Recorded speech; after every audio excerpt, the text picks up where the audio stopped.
Today we're going to be talking about the poetry of William Butler Yeats. We're also going to be talking about the dawn of the roaring flame. This is my favorite part of this course, because really the whole course is a story of a sort of decline, a loss of faith, a sense that norms are really arbitrary, don't mean much, an abandonment of them, and then an attempt to reconstruct them. But for a while here after the First World War, things are glorious, at least in many parts of the world, including the United States. And that doesn't extend everywhere. As we'll see, the crisis in Germany is severe. It leads to all sorts of problems later, and I'm sort of echoing. Anyway, the idea is that in some places like Germany in the early 20s see a huge crisis. However, in much of the world you see a resurgence of Western civilization, of prosperity, of culture. In fact, a great flowering of culture occurs, even as, in other respects, the clouds are starting to form already in the Second World War. Let's take a look, first of all, at the poetry of Yeats. He is an Irish nationalist, one of the greatest poets in the history of Ireland, and one of the greatest poets in the history of English literature in general. He won the 1923 Nobel Prize for Literature. And his poems have, in various ways, seeped into our ordinary language. Phrases from them are famous. Here is Yeats as a young man. Here is Yeats as an old man. So you see, time was not entirely kind to him. Here he is somewhere in the middle, talking to people in a garden. There are a number of themes that we're identifying in Yeats that he will share with many people throughout the 1920s. We've already seen in All Quiet on the Western Front a kind of collapse of faith in traditional institutions. The thought that the leadership of Europe got people into this trouble. And it becomes, to some extent, a generational issue. People of a certain generation who were fighting and dying in the war no longer trust those people of a generation ahead of them. Yeats has the feeling that this is really not just a problem about generations, not just a problem about individual leaders who made some stupid decisions, about bad military strategies and so on, but instead a rather deep problem of civilization. And Yeats thinks that actually, as we'll see, this is part of a much broader historical period, historical development. Civilization is weary. It's beginning to collapse. Civilization is starting to fall apart. So he sees this not just as a generational problem, one generation losing faith in those that have gone before it, but really an entire civilization that is starting to doubt itself, that is starting to fall apart. Now, if it were just that, and we'll see a similar theme in a variety of other thinkers throughout the 1920s, that would be one thing. But Yeats has a different idea. As we'll see, this is part of a very, very broad historical pattern of things. And it's not as if things collapse and we're about to go back into down. He says nature abhors a vacuum. Culture, civilization abhors a vacuum. So when one civilization starts to die, something else goes in to take its place. Another civilization will start to grow. But it's far too early, he thinks, to really identify what that civilization will be. So something is going to move into the space of the value system that was there throughout the 19th century, and really throughout the previous 2 millennia in Western civilization, he thinks. But he has no idea what that new value system is going to be, and he's terrified. So there is, on the one hand, a nostalgia for an earlier era, an era of faith, an era of progress, an era when civilization was confident and felt strong and got people to adhere to its basic values. There's a nostalgia for that, but also an awareness that things are changing and that it's unclear what the change is going to produce. So, that's why I pictured the bridge in the background here. He sees things as falling apart, as us having to cross a bridge into a fundamentally new era. But what will that era be like? He has no idea. It's as if we're crossing the bridge in the fog and have no idea what's on the other side. Here is one of his most famous poems. This is a poem that really has had a huge impact, and people refer to phrases from it all the time. So it's an extremely famous poem. I tend to put Yeats on the midterm exam just so I can get quotes from this poem. Now, here's how it goes. Turning and turning in the widening gyre, the falcon cannot hear the falcon. Things fall apart, the center cannot hold. Mere anarchy is loosed upon the world. The blood-dimmed tide is loosed, and everywhere the ceremony of innocence is drowned. The best lack all conviction, while the worst are full of passions and pretense. Tell me about the first part of that poem. Let's look at the beginning. Turning and turning in the widening gyre, the falcon cannot hear the falcon. What is he talking about? Chaos. Chaos. Okay, good. The Falcon there is pictured. It's what's happening. The falconer, some people, it's like this, having this thing over there. The falcon's lights. The falcon is supposed to go up and then return to the falconer. Well, what's happening? Well, he says there's nowhere to return to. That's not quite right. I mean, the falconer is still there. The problem is it's getting wider and wider, farther and farther away, right? And it can't hear the falconer anymore. So the falconer is calling the command saying, come back, basically. I don't know how you say that in Falcon language. It's not my first Google Translate. But anyway, he's trying to get the falcon to come back, and the falcon can't hear it. So it's getting further and further away. It's in this cyclical pattern. It's going in circles around, but the circles are getting bigger and bigger. It's so far away it can't come back anymore. So chaos, yes, a loss of control, right? Imagine you're a falconer like this. Or imagine that you take your dog to a dog park. And it starts running about and having a good time. It's running further and further away from you. And finally it gets to the point where it can't hear you calling it back. What's your reaction?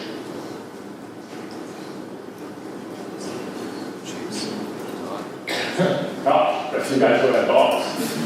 Man, whatever. See you later, dude. Yeah. You're like panic, like run after it. All right, good. Panic. He's starting to run after it. And so here, the falconer feels like he's losing control, right? He can't be able to do this. He's starting to panic. And the falcon, meanwhile, on its merry way, it can't even hear the command to come back. Now, things fall apart. The center cannot hold. That's one of the most famous lines from this poem. Things fall apart. The center cannot hold. What is he talking about? Yeah. This kind of central idea or pillar, like everything just kind of crumbles in the end. Good. Everything can fall apart. Why? Well, without the center, the falconer is there at the center. But as the falcon gets further and further away, there's no reason for it to hang away any longer that path. And so, just like the dog to the dog, it's run far enough away now that it can't hear you. And so it's trying to just do its thing. Things are no longer under control, and the center can't hold. Here he means the center in the sense that the falconer was revolving around the falconer, but also in a broader sense. He gets the sense of a civilization that is being torn apart by the extremes. Now, who you might say in a civilization is its center? Here I don't just mean ours in particular, or his in 1919 Ireland, but just in general. Who would you say is at the center of those civilizations? Kind of holding things together. Regular people. Regular people. Yeah, regular people are sort of going in their pattern. They're holding things together. Now, if the center can't hold, what happens? Things fall apart. Yeah, things fall apart. The extremes start going off in all sorts of different directions. So he's looking at a European civilization where things that would have been viewed as extreme are suddenly taking over, where the center is falling apart, in the sense that the old patterns, the old traditional ways of doing things are falling apart. The people who are just sort of regular people going about their business aren't any longer enough to hold the civilization together. Too many things that are on the extremes are pulling it in too many different directions. So mere anarchy is loosed upon the world. Now, for somebody writing in 1920, what would have looked like mere anarchy? Germany. Well, Germany, the First World War. That would have looked like anarchy. It's not that there was no governmental authority. After all, it was a war being fought by nation states. Nevertheless, it looked like chaos. It looked like everybody was fighting everybody. It comes close to Thomas Hobbes' war of every man against every man. It also looks like there was no ultimate purpose for it. And so mere anarchy in the sense that, look, everybody's fighting. Everybody is really doing this without any overall point. Who was the winner in World War I? We like to say we were. And indeed it was partly the arrival of American troops in Europe that made things, that tilted the balance and allowed the Allies to win. But on the other hand, what ideas won on the World War? What ideas lost? It's hard to say. Go ahead. Real politic kind of fell under the needs of the ideas of political security and like right to determination.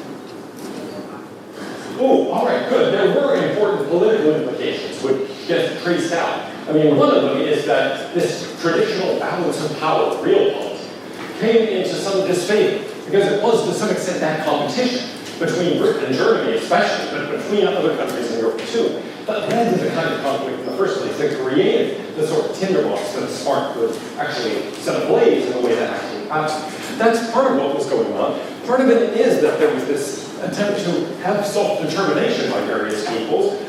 That's part of what put pressure on the Austro-Hungarian Empire and led some of its subordinates to really seek out the war in the first place.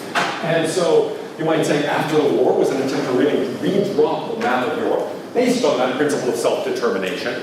However you want to think about all of that, there are some winners, some losers. It's not really mere anarchy. Nevertheless, this is the way it looked to Yeats at the time. It looks like just chaos, like anarchy. Like things are broken down and there is no longer the traditional order you might have expected. Well, then it goes on. The blood-dimmed tide is loose. That certainly everyone in 1920 would have taken as a reference to the war. Everywhere the ceremony of innocence is drowned. Another beautiful line. The ceremony of innocence is drowned. It reminds me of Philip Larkin's take on this many decades later. Never such innocence again. There is this sense of a loss of innocence, that before the war we believed in things, we were innocent. And now we can't quite believe in them anymore. We've lost that innocence, and it's not coming back. Now, the best lack all conviction, while the worst are full of passion and intensity. Who is he talking about here? Who are the best? Who are the worst? The best are like the average people that are holding the center, but the worst are like the extremes, like Rosa Luxemburg, Karl Liebknecht, Hitler, the communists. They're full of intensity and they're winning this battle, but it's like, it's not. Oh, okay, that's a very interesting link to what happened earlier when we said that things fall apart, the center can't hold. If you think of the average everyday person as the person who is sort of holding things together, look, they are the best. They lack all conviction, though. By now, they've lost faith in this, right? They used to believe in government. They used to believe in God. They used to believe in traditional values. And now there's a sense among average people, not just among some intellectual elite, that all of that has led them into crisis. All of that is somehow what led them to the war. Now, by the way, that sense isn't inevitable. You can look back from a current point of view and say, this wasn't civilization that led to this, or leadership, or belief in God, or anything like that. It was a bunch of stupid military strategies and a bunch of treaties that didn't make allowance for extreme and unlikely events. And it was a kind of overreaction to one particular event. You can point to lots and lots of different mistakes by different people. And I think we are less likely to say, it was just civilization collapsing, a whole set of values that was somehow being disproved by the war. But that's the way people took it at the time. And the extremes then, well, those are the people who are actually seeing to lose anarchy on us, who are actually seeing to undermine those values. So the worst are full of passionate intensity. Who would that have been? Well, you're right, revolutionaries in various countries, people leading various extremist movements of a variety of different kinds in a variety of different countries. And it would have looked like, yes, the people I rely on have good sense. They no longer have much faith in anything. They become cynical. And the people you might expect to be leaders, actually they're pulling things apart in wild and crazy directions. And so it looks to him as if, wait, we're in real trouble. The people who form the backbone of Europe, they've given up hope, they've given up faith. And the people you might have thought were sort of manageable problems, instead they're the ones filled with intensity. They're the ones who are eager to tear things apart. Ah, yes, there's the Falcon going off. They can't hear the falconer.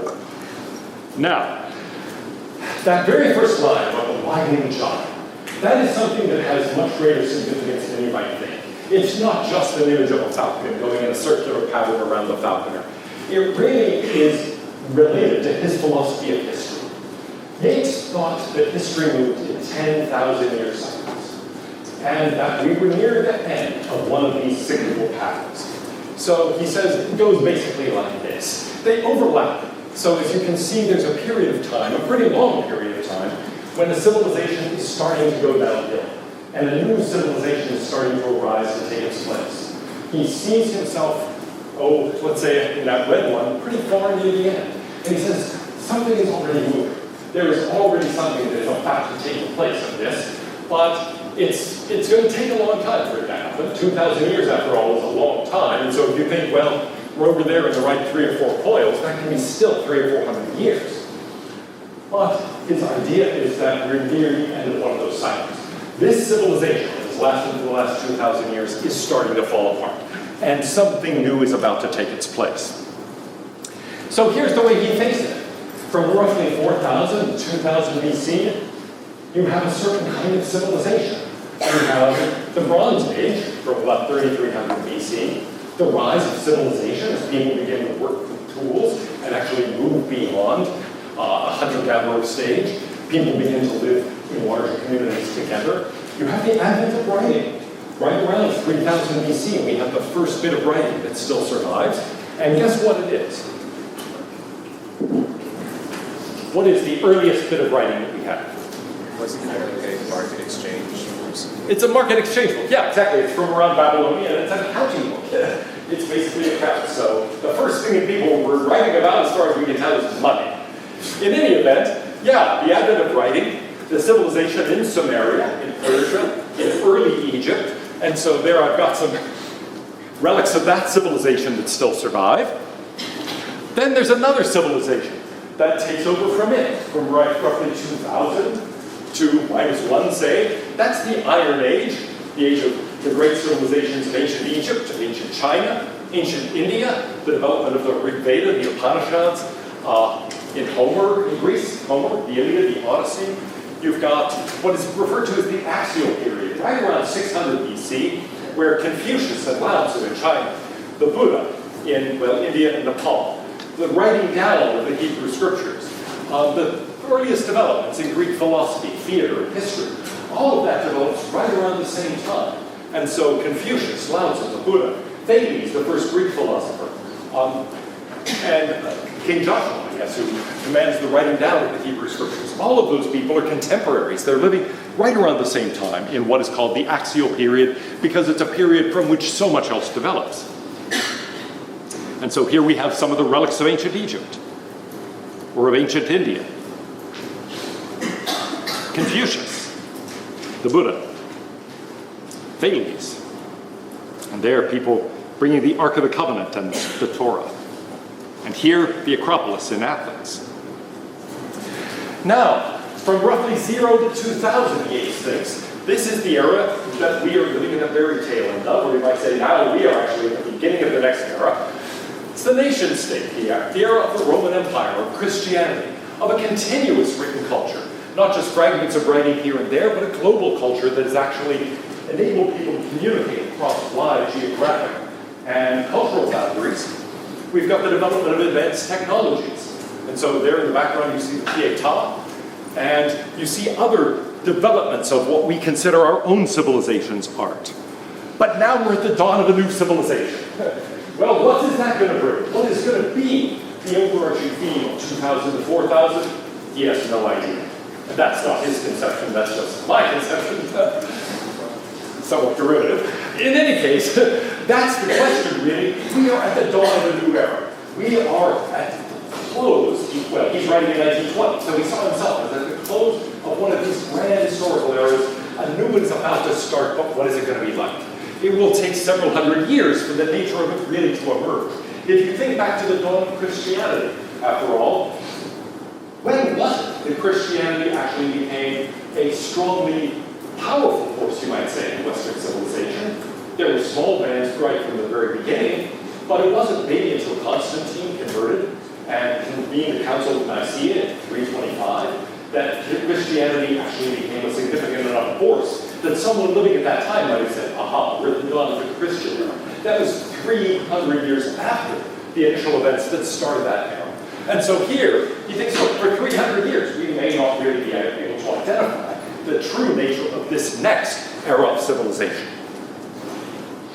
Well, the poem continues. But that's the background, really. He thinks it's not just that the war has caused a crisis and so on. There is a much more fundamental thing going on. One of these 2,000-year cycles is ending, a new one is about to take its place. He says, surely some revelation is at hand. Surely the second coming is at hand. The second coming. Hardly are those words out when a vast image out of Spiritus Mundi, the world spirit, troubles my sight. Somewhere in the sands of the desert, a shape with a lion body and the head of a man. A gaze blank and pitiless as the sun is moving its slow thighs, while all about it, real shadows of the indignant desert birds. Well, some revelation is at hand. What revelation? What does he have in mind here? What is this into a second coming? Because the changing civilization would be like the end of the world. This change in civilization would be like the end of the world. Well, not in the literal sense of everything's going, not sort of a revelation, biblical type end of the world, but nevertheless, there is a sense in which this civilization is ending. Last time, if you identify this last 2,000-year period with an era dominated by Christianity in Western civilization, he's saying there's second coming, not in the sense of saying, Jesus is coming again, hallelujah. Okay, this is not a Baptist preacher poem, though it could be if you interpret it one way. But that's not what he has in mind. Something analogous to that. Something starting the fundamental new era is going to take place. But what is it going to be? It's going to be like, well, the Sphinx, starting that era before, that's from sort of minus 2,000 up to year zero. It is something, there is no year zero, I guess, go straight from minus 1 to plus 1. But anyway, you get the idea. From that sort of point, it's something like that. Something is beginning, one of these new things. But so far, we can't tell what this revelation is. There's an actual picture of the Sphinx. There's another one. These were taken around the time of the poem, and I got interested, so I actually have about a dozen more than that skipped. But anyway, yes. So here's the way it closes. The darkness drops again, but now I know that 20 centuries of stony sleep were vexed to nightmare by a rocking cradle. And what rough beast, its hour come round at last, slouches toward Bethlehem to be born. Now, how does that make you feel?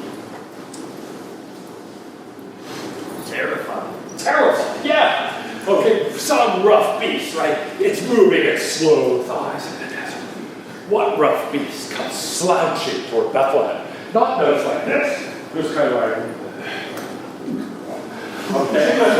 I mean, it's moving very slowly with this sort of grand historical significance. He's not talking about, in other words, some force of aggression, some army arising somewhere. He's talking about a slow, subtle civilizational shift that's nevertheless going to be dramatic. And he doesn't know what it is. 20 centuries ago, a rocking cradle vexed all of these terrible forces and managed to keep them quiet. But now what happens? So that's part of his concern too. He basically says, well, there's a lot of horror in the world. A lot of horror that we're capable of perpetrating. Look at the First World War. He and a variety of other figures think they peeled back the surface and looked beneath it to something that reveals the true nature of humanity, the true nature of the world. And it's horrible. It is horrifying. It's something you can barely stand to look at. And he's looking at that and basically saying, Christianity has managed to suppress all of those horrible forces, not entirely successfully, and sometimes being taken over by them, but nevertheless, overall has structured that in some way for the last 2,000 years. Once that lid is removed, what happens? He sees all those horrible forces as ready to bubble over again. The First World War is an indication of that kind of volcano, you might say, that is ready to burst and ready to destroy everything in its path. And the question then is, what can replace it? What can actually then serve to channel those forces in the direction of civilization? Here's another poem from 8 years later. It too is very famous, Sailing to Byzantium. That's no country for old men. The young, one another's arms, birds in the trees, those dying generations at their song. The salmon falls, the mackerel crowded seas, fish, flesh, or fowl, commend all summer long whatever is begotten, born, and dies. Caught in that sensual music, all neglect, monuments of unaging. Now we've got an image here, the salmon, the young people. What is he talking about here? Yeah. The roaring 20s, kind of carefree attitude. Ooh, the carefree attitude of the roaring 20s. Well, that is true. He's looking around at the 1920s, and so far, in most countries at least, even actually by 1928 in Germany, it looks pretty good, right? It's indeed no country for old men. It's like, wow, it's a culture that has sort of redirected itself toward the young. There is new music, new literature, new fashion. There is a tremendous outburst of civilization. And it makes the kind of bleak picture that he had painted just 8 years before seem maybe unduly pessimistic. It looks like, hey, civilization is continuing. In fact, this is the era of dance music, dance halls, all sorts of things that would be, well, I guess what we could call the rise of popular culture. And so it looks like a time of prosperity. We're going to talk much more about the culture of the 20s shortly. But right now, he's feeling like an old man. And he's saying, yeah, look at the young people in one of his arms, the birds in the tree, the salmon. Gosh, all of these mating rituals going around, all around me, all these signs of life. That's sensual music. But he's saying, wait a minute, everybody's neglecting monuments of unaging intellect. After all, these are dying generations. We are born, we thrive for a while, we die, dust to dust. But some things survive. And so there's something odd about this, because those are the things that actually persist, and yet nobody pays them much attention. And so he's saying, yeah, well, all this is going on. There are some things that are really permanent, that are really fundamental. Oh, that's just a picture of somebody sailing to Byzantium. Now, an aged man is but a paltry thing, a tattered coat upon a stick. A tattered coat upon a stick, what a minute. Unless soul clap its hands and sing, and louder sing for every tattle in its mortal dress. Nor is there singing school, but studying monuments of its own magnificence. And therefore I have sailed the seas and come to the holy city of Byzantium. What is the holy city of Byzantium? Constantinople, Istanbul. Yeah, there's even a song about it. Okay? The Byzantine Empire is what persisted after the fall of classical civilization.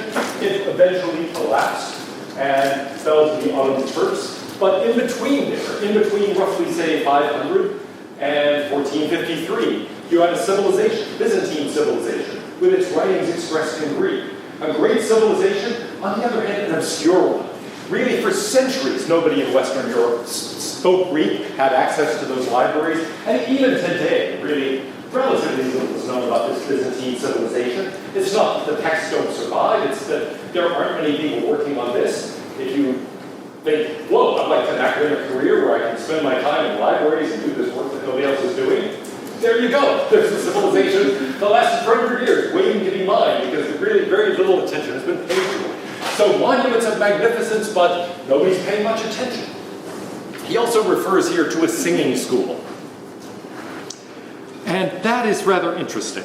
I'll get to that in a minute. O sages standing in God's holy fire, as in the gold mosaic of a wall, come from the holy fire, purring in a gyre. That imagery, reel, a spindle, a spool, in a gyre, same historical image. And be the singing masters of my soul. So he's calling out to these monuments of unaging intellect and say, you teach me how to behave. You make me understand civilization. Pass this on to me. Everybody's paying attention to the temporal, to those things that are really about to die. And instead, there are monuments. Let me learn from those monuments. Now, the singing master, the singing school, what is he talking about here? It's a historical movement that's largely been forgotten. But it was expressed in the 19th century and before in all sorts of texts. These are ones I happen to have sitting on my piano, so I just photographed them to show you. I'm sure everybody has all these 19th century singing books and hymnals and so on their piano, but, well, I'm weird, okay? So I had these lying about. And they all have a certain structure, right? At the beginning, they have a section called the gamut. It's a little introduction to music theory. It tells you how to read music. It tells you about the basic patterns of what's going to go on in the book. Shows you the scale. Explains the notation. And by the way, the notation in these books is actually called shape note notation. The different notes are different shapes. So if you can't read the music, you can say, oh, that's a triangle. Aha, that's such and such. And do is this, mi is this, and so forth. So you can learn to sing by shape as well as by where they are on the line. And then there are hymns like this. That's one of the classics from these books called Resignation. And by the way, the melody there is in the intermediate line, the tenor line. The sopranos have a descant, and the basses do their thing. But it's not written like today's music where the melody is always in the top part. Here the melody is in the middle parts. That's actually the original form of Amazing Grace, well, and a variety of others. Now, the idea is people would go around the country and teach people to sing using these books. They were the singing masters, and they would have singing schools. They were not like schools of music today where you had to go there. They came to you. They would come around to your village and teach people how to sing. And this was thought to be important for theological purposes, but also important in the sense of transmitting a culture, trying to sort of spread a musical culture bit by bit by having these, as it were, traveling music teachers go around the country. Well, consume my heart away, sick with desire and fastened to a dying animal.